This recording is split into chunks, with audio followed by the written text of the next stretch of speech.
तो मुलायम सिंह की पारंपरिक सीट मैनपुरी और आजम खान की सीट रामपुर, इन दोनों सीटों पर उपचुनाव के लिए तारीखों का ऐलान किया जा चुका है। नेताजी मुलायम सिंह के निधन के बाद मैनपुरी लोकसभा की सीट खाली हुई है और आजम खान को 3 साल की सजा होने के बाद सदस्यता रद्द हुई है, तो उनकी रामपुर सीट भी खाली हुई है। अब इस सीटों पर चुनाव के साथ अखिलेश और आजम खान का सबसे बड़ा टेस्ट होने वाला है और सवाल यह है कि क्या नेताजी की पारंपरिक सीट मैनपुरी की विरासत को अखिलेश बचा पाएंगे। वहीं मैनपुरी सीट पर शिवपाल यादव समाजवादी पार्टी के साथ रहेंगे या खुद चुनाव लड़ेंगे। क्या शिवपाल के पौत्र तेज प्रताप के लिए मानेंगे शिवपाल, क्योंकि इस सीट पर बीजेपी के दावे भी कम नहीं है। वहीं रामपुर विधानसभा सीट पर आजम अपना किला बचा पाएंगे क्या। इसके साथ कल गोला गोकर्णनाथ विधानसभा सीट का भी परिणाम आना है। यहाँ कौन मारेगा बाजी, आज इन्हीं मुद्दों पर करेंगे महाबहस, लेकिन उससे पहले आप देखिए ये रिपोर्ट।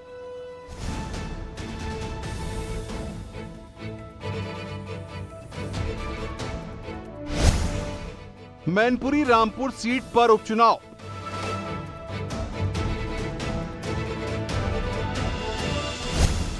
अखिलेश आजम का सबसे बड़ा टेस्ट। पार्टी प्रत्याशी का जो प्रक्रिया है चयन की, उसको चयन को पूरा करके प्रत्याशी घोषित करके हम बहुत जल्दी चुनाव मैदान में जाएंगे।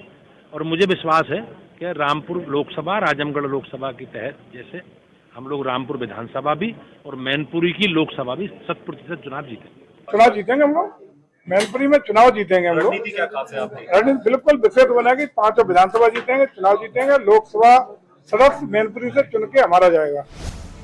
55 साल बाद बगैर नेताजी के चुनाव।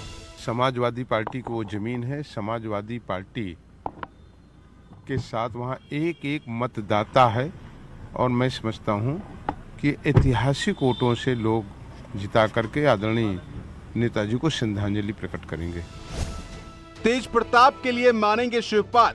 निश्चित रूप से जो है वो समाजवादी पार्टी के प्रत्याशी का शिवपाल जी समर्थन करेंगे और केवल लड़ाई भारतीय जनता पार्टी से होने वाली है, कहीं और कोई पार्टी का कोई विकल्प नहीं है। समाजवादी पार्टी ही भारतीय जनता पार्टी का बातचीत हुई है सर शिवपाल जी से इस संबंध में? निश्चित रूप से बातचीत हुई है और बात चल रही है। गोला का फैसला, चंद घंटों का फासला।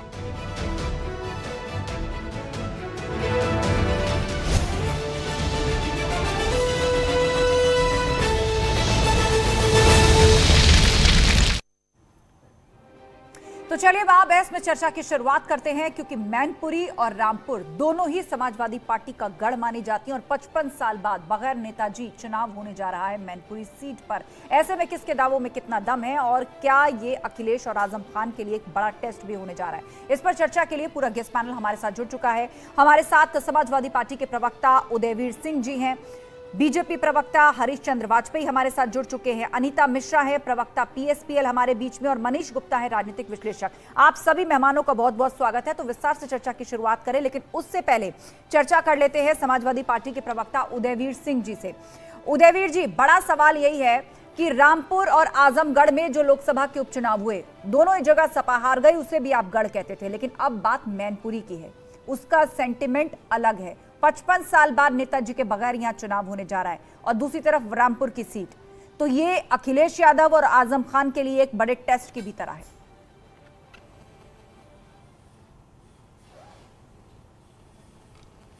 निश्चित तौर पे रामपुर और मैनपुरी दोनों जगह के लोगों के लिए बहुत ही भावुक क्षण भी है और एक ऐसा क्षण भी है कि रामपुर ने ये देखा है कि किस तरीके से अदालतों से लेकर चुनाव आयोग और स्पीकर तक का पद पूरी तरह समाजवादी पार्टी के बड़े नेताओं का नुकसान करने के लिए, उनको अपमानित करने के लिए, उनको परेशान करने के लिए इस्तेमाल हुआ है। दूसरी तरफ मैनपुरी में पहली बार ऐसा हुआ, पूरा क्षेत्र भावुक है। मैनपुरी पूरी लोकसभा बल्कि वो पूरा मंडल ही नेताजी के परिवार की तरह है।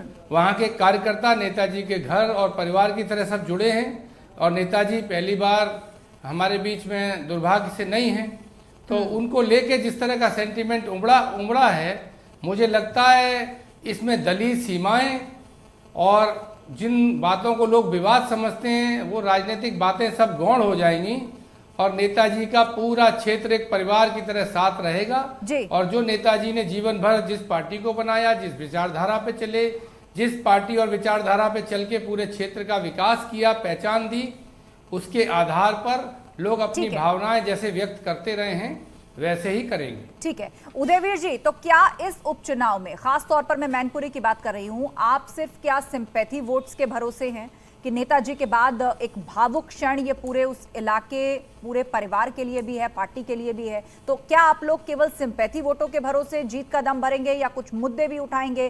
क्योंकि भाजपा एक बार फिर से उसी संदेश को आगे बढ़ाना चाहेगी जो उसने इससे पहले रामपुर और आजमगढ़ से दिया था।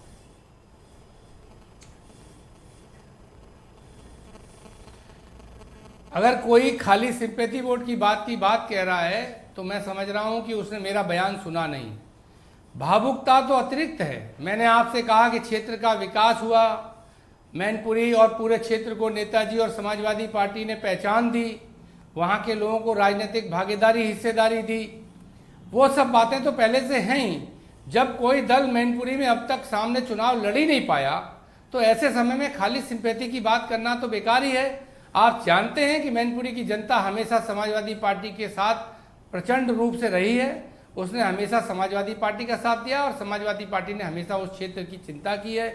वहाँ आयुर्विज्ञान संस्थान, मेडिकल कॉलेज, शिक्षा के, स्टेडियम, खेल के, बच्चों को आगे बढ़ाने के, किसान नौजवान सबको रोजगार देने के, सड़कें, विकास के काम जितना हुआ है सब में समाजवादी पार्टी का शुरू से रोल रहा है।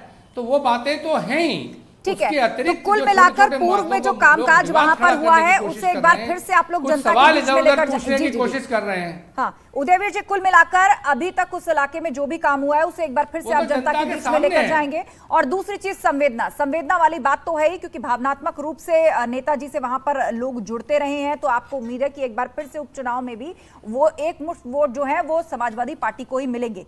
लेकिन यहाँ पर बड़ा सवाल यह है कि मैनपुरी से आके समाजवादी पार्टी का प्रत्याशी कौन होगा, इसको लेकर भी कई नाम चल रहे। तेज प्रताप यादव का नाम लिया जा रहा है।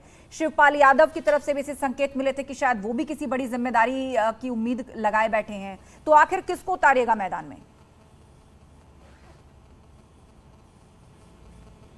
देखिए, स्पेकुलेशन का कोई जरूरत नहीं है, न स्कोप है।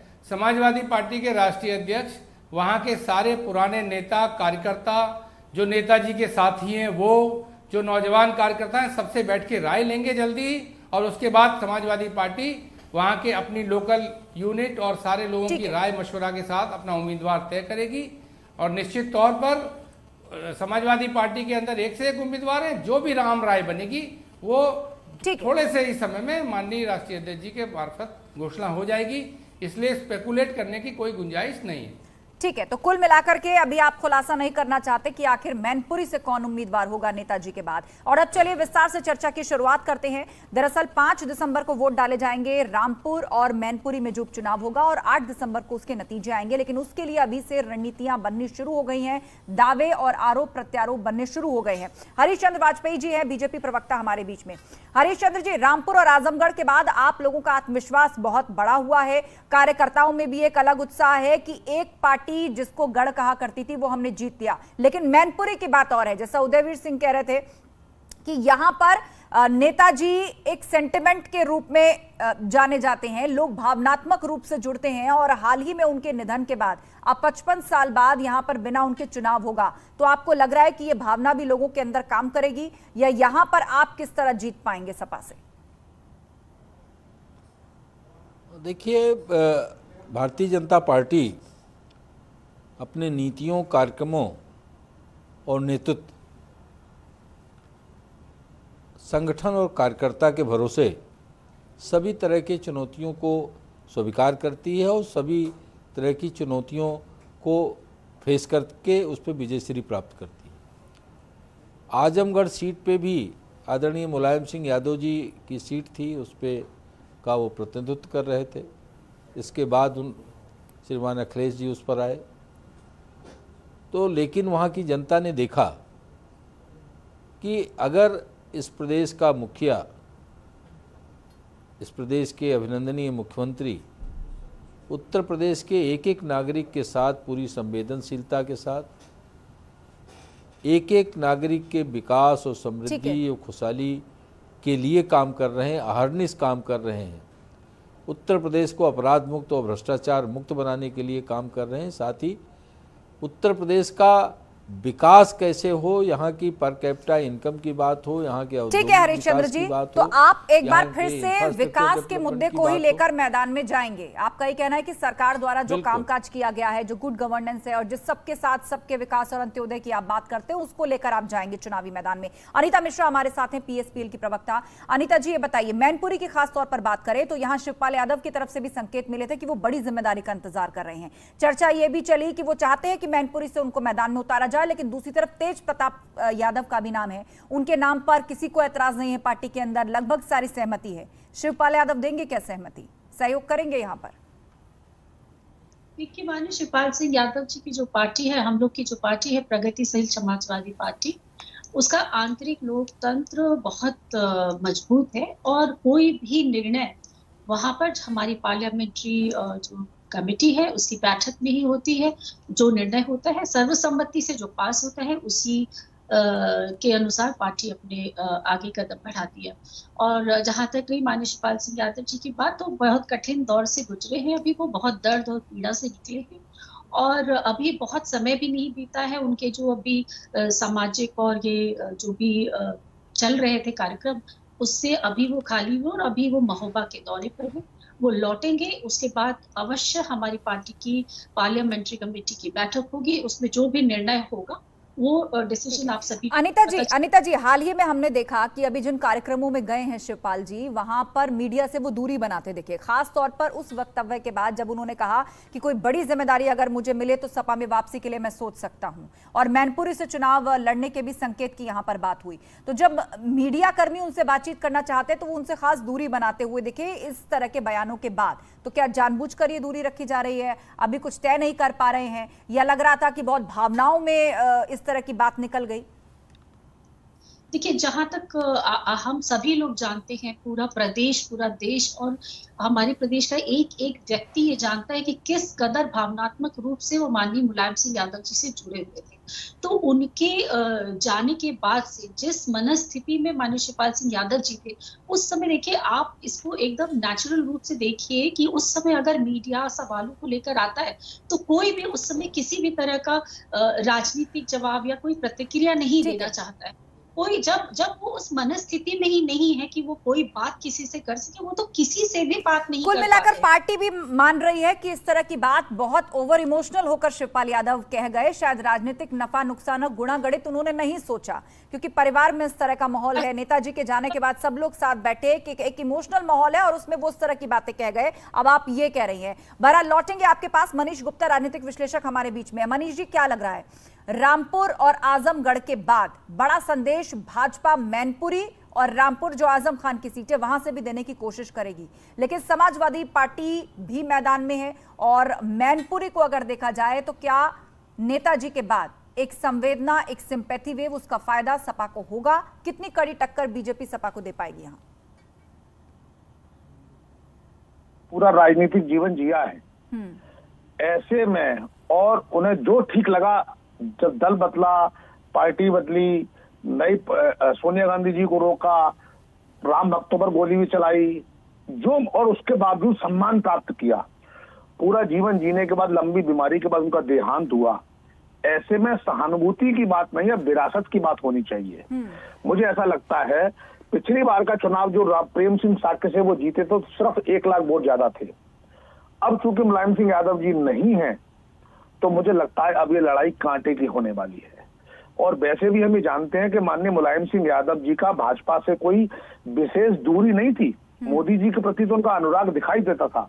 उम्र में मोदी जी से बड़े थे, इस नाते मोदी जी उनका सम्मान करते थे और वो भी उन्हें बड़ा प्यार करते थे। अब जैसे ही शिवपाल यादव जी की पोजीशन ऐसी दिखती है कि उन्हें यहाँ मौका मिलना चाहिए और मौका नहीं मिल रहा है, तो वो कहीं ना कहीं आखिरी बारी का इंतजार करेंगे, और नहीं, बस और नहीं, गम के प्याले और नहीं। शिवपाल यादव ये कह चुके हैं, चाहे कोई भी राजनीतिक दल कुछ भी कहे, कोई भी नेता कुछ भी कहे, लेकिन अगर शिवपाल को अब मौका नहीं मिला तो माननीय शिवपाल यादव अब विद्रोह कर देंगे।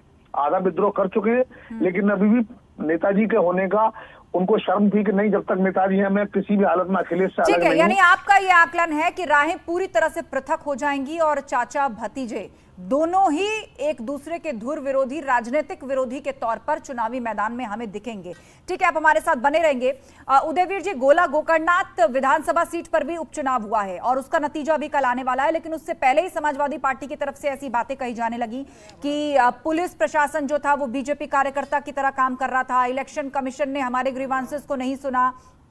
तो क्या ये पहले से हार की भूमिका बन रही है, बीजेपी से इस तरह से बुना रही है?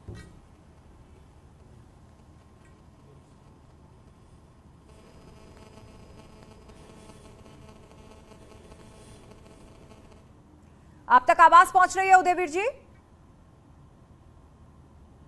तो लगता है फिलहाल वो कनेक्ट नहीं है हमारे साथ, और आगे भी हम उनका रुख करेंगे, लेकिन फिलहाल रुख कर लेते हैं हरीश चंद्र वाजपेयी जी, जो कि बीजेपी प्रवक्ता है हमारे बीच में। हरीश चंद्र जी, रामपुर में आपने लोकसभा का उपचुनाव जीता, तो निश्चित रूप से आपके पास एक बढ़त है और आप उसको बार बार चुनावी मैदान में दोहराएंगे। वो आजम खान की सीटें उनकी विधानसभा सदस्यता जाने के बाद खाली हुई है, लेकिन मैनपुरी, एक बार फिर से मैं कहूंगी कि मैनपुरी में बीजेपी कितना मजबूत और किस तरह चक्रव्यूह रचेगी? क्या आपको लग रहा है आप कांटे की टक्कर दे पाएंगे? आप किसी बड़े मार्जिन से जीत हासिल कर पाएंगे? क्योंकि 2024 के लोकसभा चुनाव के लिए आपने यूपी से मिशन 80 रखा है और उसमें ये मैनपुरी की भी सीट आती है। फिलहाल जो चुनाव होगा, इससे संदेश निकलेगा जनता के लिए? निश्चित रूप से आप 5 दिसंबर आने दीजिए और उसके बाद 8 दिसंबर को उसका परिणाम आएगा। भारतीय जनता पार्टी के साथ मैनपुरी की आम जनता पूरी तरह से आपको खड़ी नजर आएगी, क्योंकि भारतीय जनता पार्टी ने परफॉर्म किया है। जात पात की राजनीति करने वाले दलों को उत्तर प्रदेश की जनता ने, देश की जनता ने आईना दिखाया है, और पुनः जो लोग जात पात के गठजोड़ के आधार पर चुनाव जीतना चाहते हैं, पुनः मैनपुरी और रामपुर की सम्मानित जनता उनको सच का आईना दिखाएगी और भारतीय जनता पार्टी के प्रत्याशियों को बड़े अंतर के साथ जीत उनका दर्ज करेगी, क्योंकि भारतीय जनता पार्टी ने जात पात के बजाय पॉलिटिक्स ऑफ परफॉर्मेंस को चुना है। जनता की संवेदनाओं के साथ, जनता की समस्याओं के साथ और समाधान को लेकर के जो पार्टी और जो सरकार काम कर रही है, जन जन के विकास के लिए, समृद्धि और खुशहाली के लिए जो सरकार काम कर रही है, आज जनता जनार्दन भी। लेकिन हरीश चंद्र जी, मैनपुरी में क्या केवल इससे बात बन जाएगी? ठीक है, आप अपने मुद्दे लेकर के जाएंगे, आप गुड वर्क लेकर जाएंगे, आप बताएंगे कि सरकार ने जनता के लिए क्या किया है, लेकिन मैंने फिर से कहा, ये मैनपुरी की सीट है, इसे सपा का गढ़ कहा जाता है, ना सिर्फ राजनीतिक लिहाज से, बल्कि ये पारिवारिक सीट है उनकी। और हाल ही में नेताजी के निधन के बाद सिंपैथी वेव्स का फायदा पूर्व में हमने देखा है लोगों को होता रहा है। राहुल गांधी जी भी अपने अमेठी को अपनी सीट मानते थे, वो एक तरह से उसी परिवार की सीट मानी जाती थी, लेकिन वहाँ की जनता ने सच का सामना उनको भी कराया। इसी तरीके से मैनपुरी की भी जनता भारतीय जनता पार्टी को बड़ी विजय देने वाली है। आप इंतज़ार कीजिए, आप देखिएगा, जो लोग भी अति आत्मविश्वास में हैं उनको इस बात का अंदाज़ा हो जाएगा कि आखिर जनता जनार्दन किसके साथ खड़ी है, क्योंकि जो अहर्निश काम करने वाले प्रदेश के मुखिया हैं, माननीय मुख्यमंत्री योगी आदित्यनाथ जी, या संगठन के तौर पर चौधरी भूपेंद्र सिंह जी भारतीय जनता पार्टी के उत्तर प्रदेश के अध्यक्ष हैं, और एक एक कार्यकर्ता, संगठन का एक एक पदाधिकारी, सभी लोग अपनी जवाबदेही जनता जनार्दन के साथ तय करते हैं और उनके साथ संवाद हो, समन्वय हो और समस्याओं का समाधान हो। निरंतर जो संगठन और कार्यकर्ता कार्य करते हैं, सरकार उसी तरह से काम करती है। बिल्कुल बिल्कुल, आप कह रहे हैं कि आपको अपने संगठन पर भरोसा है, सरकार के किए गए कार्यों पर भरोसा है। उदयवीर सिंह जी कुछ कहना चाह रहे हैं, वो हमारे साथ कनेक्ट हो गए हैं। बोलिए उदयवीर जी, उसके बाद मनीष गुप्ता। देख, ये जो विश्लेषक महोदय कह रहे थे, मैं उनकी बात को करेक्ट कर दूं। राजनीतिक शिष्टाचार को वो एक वैचारिक नजदीकी दिखाने की कोशिश कर रहे हैं। अटल जी से संबंध तो मोदी जी से भी अच्छा था नेताजी का, फिर नेताजी ने लेकिन जब राजनीतिक बात आई तो खींच के लाइन ली। जो वैचारिक बात है जो नीतिगत बात है उस पर नेताजी ने जीवन भर चले और उनकी पार्टी वहीं चल रही है। इसलिए ये षड्यंत्रकारी लोग होते हैं जो राजनीतिक व्यक्तिगत संबंधों को, दुआ सलाम को, राजनीतिक शिष्टाचार को, वैचारिक एकता दिखाने की कोशिश करते हैं। दूसरी बात, मैनपुरी एक परफेक्ट केस है। हरिश्चंद्र जी जो विकास की बात कर रहे हैं, क्योंकि एक 7 साल से बना हुआ एक्सप्रेसवे वहीं है, वहीं बगल में बुंदेलखंड एक्सप्रेसवे है जो 7 दिन में टूट गया है और एक 7 साल से चल रहा है। वहाँ जितने भी बड़े बड़े संस्थान बने हैं, चाहे वो सैफई का मेडिकल कॉलेज हो, चाहे स्टेडियम हो, साई का सेंटर था वो छीन लिया, मेडिकल कॉलेज को फंड नहीं दिया, जितना नुकसान कर सकते थे उस क्षेत्र का, उस एक द्वेष भावना से वो किया है, उसका जवाब भी इनको देना पड़ेगा। तो ये भावनाओं का भी सवाल है, मैनपुरी को पहचान देने का भी सवाल है और मैनपुरी को आगे ले जाने का भी सवाल है। और मैनपुरी एक ऐसी जमीन है जहां आमने सामने चीजें देखने को मिलेंगी। ठीक है उदयवीर जी, कुल मिलाकर पूर्व में किए गए कार्य और हाल ही में एक्सप्रेसवे जो बना है उसका भी कंपैरिजन आप लोग जनता के बीच में रखेंगे कि एक सपा ने बनाया और एक मौजूदा सरकार ने बुंदेलखंड एक्सप्रेसवे बनाया। मनीष गुप्ता, आप बात पूरी कीजिए, उसके बाद सवाल। जी, मैं उदयवीर जी की बात को सुन रहा था। राजनीतिक दलों की वैचारिक एकता पर मुझे जब उदयवीर जी का ज्ञान सुना तो मुझे हंसी आ गई। कल्याण सिंह को भाजपा अपनी पार्टी में लेने वाले अगर समाजवादी पार्टी के नेता ऐसी बातें करेंगे तो शोभा नहीं देती। आपकी मित्रता कब वैचारिक एकता में बदल जाए, कब आपकी मायावती जी से मित्रता हो जाए, कब आप मायावती के दुश्मन बन जाएं और कब आप मोदी के मित्र बन जाएं, कब मोदी के विरोधी हो जाएं, आपकी वैचारिक एकता का कोई भरोसा नहीं है। और ये मैं आपकी बात नहीं कर रहा हूँ, सभी राजनीतिक दलों का ये हाल है। आपकी बात नहीं, आपकी समझ पे मैं बताऊंगा अभी कितनी समझ है आपको, मैं बताता हूँ। समस्या दूसरी है कि मुझे मौका दीजिएगा, अरे नेता भी का गप्पा गप और कड़वा मौका दीजिएगा। मैं मनीष जी, बात आ गई, आपकी बात आ गई। आपने भी पूर्व में एक उदाहरण कोट किया, कल्याण सिंह का आपने उदाहरण दिया। उदयवीर जी, मैं जवाब दे रहा हूं उस पर। बोलिए, सुन रहे उदयवीर जी आपको। सवाल ये है समाजवादी पार्टी में कल्याण सिंह आए, स्वामी साक्षी आए, भारतीय जनता पार्टी से लड़े, उनका स्वागत है। दलों में लोग आते हैं दल बदल के। समाजवादी पार्टी ने कभी जब से लाइन खींची है अपने वैचारिक विरोधी से दोस्ती नहीं की और बहुजन समाज पार्टी से कोई वैचारिक झगड़ा नहीं है। बहुजन समाजवादी पार्टी बहुजन समाजवाद की बात करती थी, करती है और समाजवादी पार्टी उनके साथ थी, उनको पूरी तरह समर्थन कर रही थी। वो हमसे अलग हटके गए और उन्होंने भारतीय जनता पार्टी के दबाव में हमारा गठबंधन तोड़ा है। हमने बहुजन समाज पार्टी को नहीं छोड़ा था और पहली बार भी जब नेताजी ने गठबंधन किया था तो उस लड़ाई को भारतीय जनता पार्टी ने लगवाया था। काशीराम जी को इटावा से नेताजी ने बनाया था। तो इस तरह के जो आ जाते हैं एजेंट बन के, जो इधर की उधर की बातें घुमा फिरा के वैचारिक बात बताएं कि समाजवादी पार्टी ने कब वैचारिक समझौता किया। पूर्व में जो कुछ हुआ, जिसने जिसके साथ समीकरण बनाए उस पर नहीं जाते।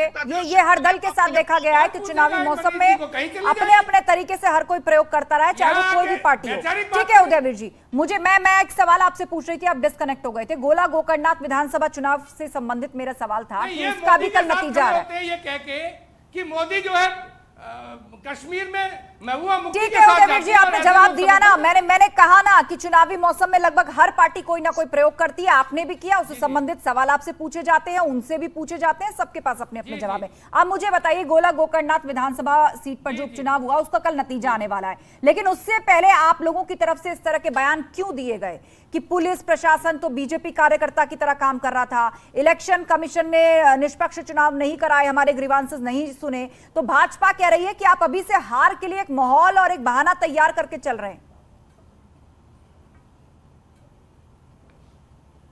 देखिए, हम ये कह रहे हैं कि हम भारतीय जनता पार्टी के विधायकों को बूथ में घुसते और निकलने का वीडियो दे रहे हैं।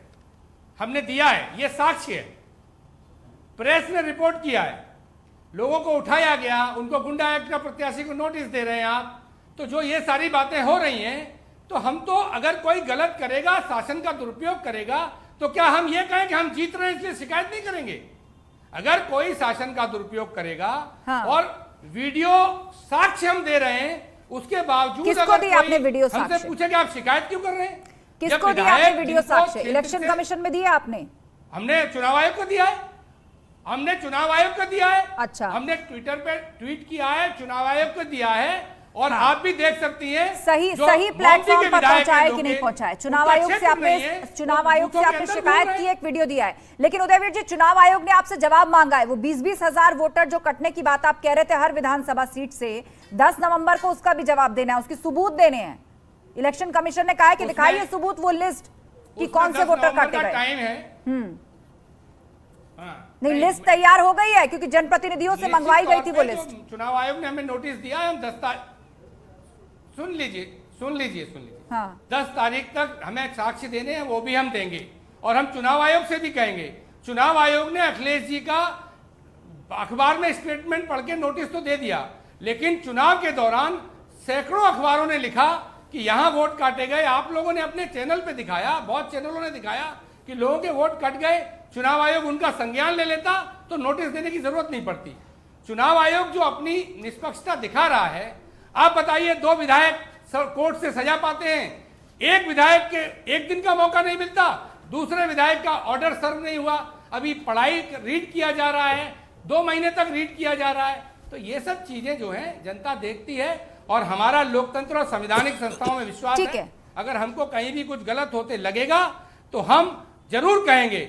एक प्रत्याशी लखनऊ से चुनाव लड़ता है और उसकी पत्नी यही आईजी बनी रहती है, और हम चुनाव आयोग से शिकायत करते रहते हैं, उसका ट्रांसफर भी नहीं होता। अगर ऐसी बातें होंगी तो शिकायत करना भी मेरा अधिकार है। ठीक है, बिल्कुल अधिकार है, सही वक्त पर शिकायत करना भी अधिकार है, और तथ्य और सबूतों के साथ मजबूती से अपनी बात को रखना भी एक बड़ी जिम्मेदारी है।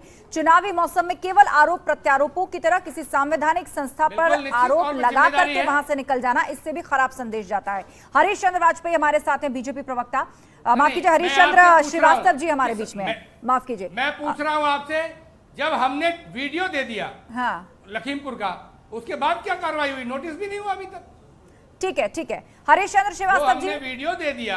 हरीश चंद्र श्रीवास्तव जी, अब भी सपा अपने कहे पर कायम है, चाहे वो उसने यूपी विधानसभा चुनाव के बाद वो बयान दिया हो या गोला गोकर्णनाथ विधानसभा चुनाव के बाद दिया हो, कि इलेक्शन कमीशन हमारी शिकायतों को ठीक से नहीं सुनता, हमारे ग्रीवांसेस नहीं सुनता, और ये चुनाव जो है वो निष्पक्ष तरीके से नहीं संपन्न करवाए जा रहे। उदयवीर जी की बात सुन लिया, आप अनइंटरप्टेड मेरी जवाब सुन लीजिए। बिल्कुल।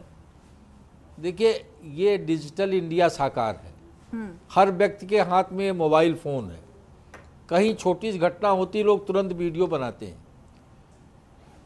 इसी तरह का आरोप 2019 में आजम खान साहब रामपुर में सवेरे से माहौल बनाए हुए थे कि डीएम तो भक्त है, शासन ये नहीं करने दे रहा, प्रशासन ये कर रहा है, और 3,19,000 वोटों से जीते थे। तब वो नहीं आए थे कि नहीं चुनाव आयोग निष्पक्ष चुनाव करा रहा था और हम गलत थे, या हम क्षमा मांगते हैं। दूसरी बात, उदयवीर जी कह रहे हैं इनकी पार्टी ने शिकायत किया, डीएम 2 बूथों पे गए, और डीएम का बयान आया जो मैंने चैनलों पे सुना कि डीएम ने कहा कि हमको किसी तरह की कोई शिकायत, वहाँ जो आरोप लगाए गए उसमें सत्यता नहीं मिली। वोट काटने की जो बात कह रहे हैं कि मशीनरी, सरकारी मशीनरी का दुरुपयोग करके वोट कटवाए गए, क्या यह संभव है? अगर वोट लोगों को इस तरह से कटे होते कि 20-20 हजार वोट एक विधानसभा क्षेत्र में काट दिए गए, तो लोगों को पूरी लिस्ट मोबाइल पे करके वो सब चैनल और उसका वीडियो भेज रहे होते और सबको जगह जगह दिखा रहे होते कि आप देखिए इतने नाम साफ हो गए। नहीं, उनका ये कहना है कि उन्होंने इलेक्शन कमीशन को एक वीडियो भेजा है और गोला गोकर्णनाथ विधानसभा सीट पर कुछ गड़बड़ी हो रही थी, उसका वीडियो उन्होंने भेजा है। और 10 नवंबर का वक्त है, वो 20-20 हजार वोट काटने वाली जो बात थी वो उसके तथ्य भी वो पेश चुनाव हो रहा होता है वहां डीएम चुनाव आयोग का ही प्रतिनिधि होता है, तो उन्होंने जो वीडियो दिया होगा उसका परीक्षण वो करेंगे। लेकिन मैं तो वो फैक्ट आपको बता रहा हूं जो प्रामाणिक रूप से सिद्ध हो चुके हैं। ठीक है। आपकी जो डिबेट अंतिम पड़ाव में है, उदयवीर जी कुछ कहना चाह रहे हैं। उदयवीर जी 20 सेकंड में बात खत्म करिए, 20 सेकंड में बात खत्म। ठीक है, बात आ गई आपकी हरीशन जी। उदयवीर जी 20 सेकंड। किसी चुनाव का नतीजा इस बात का प्रमाण नहीं है कि बेईमानी करने की कोशिश की गई कि नहीं गई। पब्लिक सर्वेंट को अपना काम करना है, अगर वो अपना काम ठीक से नहीं करता है, 1 बूथ 2 बूथ 10 बूथ अगर हमारी शिकायत है तो हम चुनाव आयोग को शिकायत करेंगे। हम सवाल चुनाव आयोग को उठाते हैं, भारतीय जनता पार्टी के लोग परेशान हो जाते हैं, ये जवाब देने लगते हैं डीएम की ओर से। मैं आपसे कह रहा हूं, ट्विटर पे मैंने आज भी वीडियो पढ़ा है कि लोकेंद्र विधायक लखीमपुर खीरी जिले के नहीं, लेकिन बड़ा सवाल ये है उदयवीर जी, ट्विटर पर या किसी और सोशल मीडिया साइट पर वीडियो डाल देने से, लिख देने से केस या मुकदमा नहीं लड़ा जा सकता। सही प्लेटफॉर्म, सही फोरम पे तथ्यों सबूतों के साथ रिटर्न में ये चीजें होती हैं। और इलेक्शन कमीशन ने पूर्व में यूपी चुनाव के बाद भी जो आपने 20-20 हजार वोटर गायब होने की बात कही थी, उस पर भी आप लोगों से जवाब मांगा है। 10 नवंबर को आप कह रहे हैं कि हमको जवाब देना है, अभी वक्त है। गोला गोकर्णनाथ सीट का वीडियो आप कह रहे हैं कि हमने भेज दिया, आपके पास वीडियो था, आपने देर नहीं लगाई, आपने भेज दिया इसी को। और वो 20-20 हजार वोटर लिस्ट गायब होने वाली बात है, उसको आप कह रहे हैं कि अभी हमारे पास वक्त है। डिजिटल इंडिया में वेरीफाइड अकाउंट लिखित कंप्लेन है। डिजिटल अकाउंट इंडिया में वेरीफाइड अकाउंट लिखित कंप्लेन है। ये कैसी बात आप कर रहे हैं? वेरीफाइड अकाउंट आपको आपकी आइडेंटिटी को वेरीफाई करता है, लेकिन यदि आपको किसी के खिलाफ एफआईआर करनी है या शिकायत करनी है तो आपको उसके फोरम में जाकर ही करनी होगी उदयवीर जी। सोशल मीडिया साइट्स पर लिखने से कोई स्योमोटो कॉग्निजेंस ले लेगा और उसके बाद फिर आप आरोप लगाएंगे कि लिया या नहीं लिया। ऑनलाइन भी शिकायत की है, फोरम में आपको शिकायत करनी पड़ेगी। फिलहाल तो आपके सामने चुनौती ये है कि 10 नवंबर तक आप कौन से सबूत दे पाएंगे। 20-20 हजार वोटर आपके गायब किए गए, वो लिस्ट आपको देनी है, नजर रहेगी। बहरहाल आप सभी मेहमानों का शुक्रिया इस चर्चा में शामिल होने के लिए। तो बड़ा सवाल यह है कि एक तरफ मैनपुरी और रामपुर सीट पर अब उपचुनाव होने जा रहे हैं। बीजेपी रामपुर लोकसभा उपचुनाव और आजमगढ़ में लोकसभा उपचुनाव जीतने के बाद पहले से उत्साहित है और कह रही है कि इस बार मैनपुरी में भी हम फतह करके दिखाएंगे। लेकिन समाजवादी पार्टी का यह कहना है कि यहां पर आसान नहीं है। नेताजी और सपा ने जो काम मैनपुरी के लिए किया है वो गिनवाए जाएंगे, वो बताए जाएंगे। और दूसरी तरफ चुनाव आयोग को भी सपा अभी से घेरने में लगी है। गोला गोकर्णनाथ विधानसभा के उपचुनाव के बाद निकाय चुनाव सर पर है। ऐसे में एक तरफ सरकारी मशीनरी पर आरोप प्रत्यारोप जारी है, सबूत भी पेश करने हैं और दूसरी तरफ अपनी जीत का बड़ा दावा भी है। तो अब देखना यह होगा कि चुनावी वैतरणी में इस बार रामपुर और मैनपुरी से क्या संदेश जाता है, क्योंकि ये मैसेज आने वाले निकाय चुनाव ही नहीं बल्कि 2024 के भी देश में होने जा रहे लोकसभा चुनाव में एक संदेश जनता के बीच में लेकर जाएगा उत्तर प्रदेश और दोनों पार्टियों के लिहाज से। महाबहस में इतना ही, आगे आपको दिखाते हैं 15 सेकंड में दिन की हर बड़ी खबर।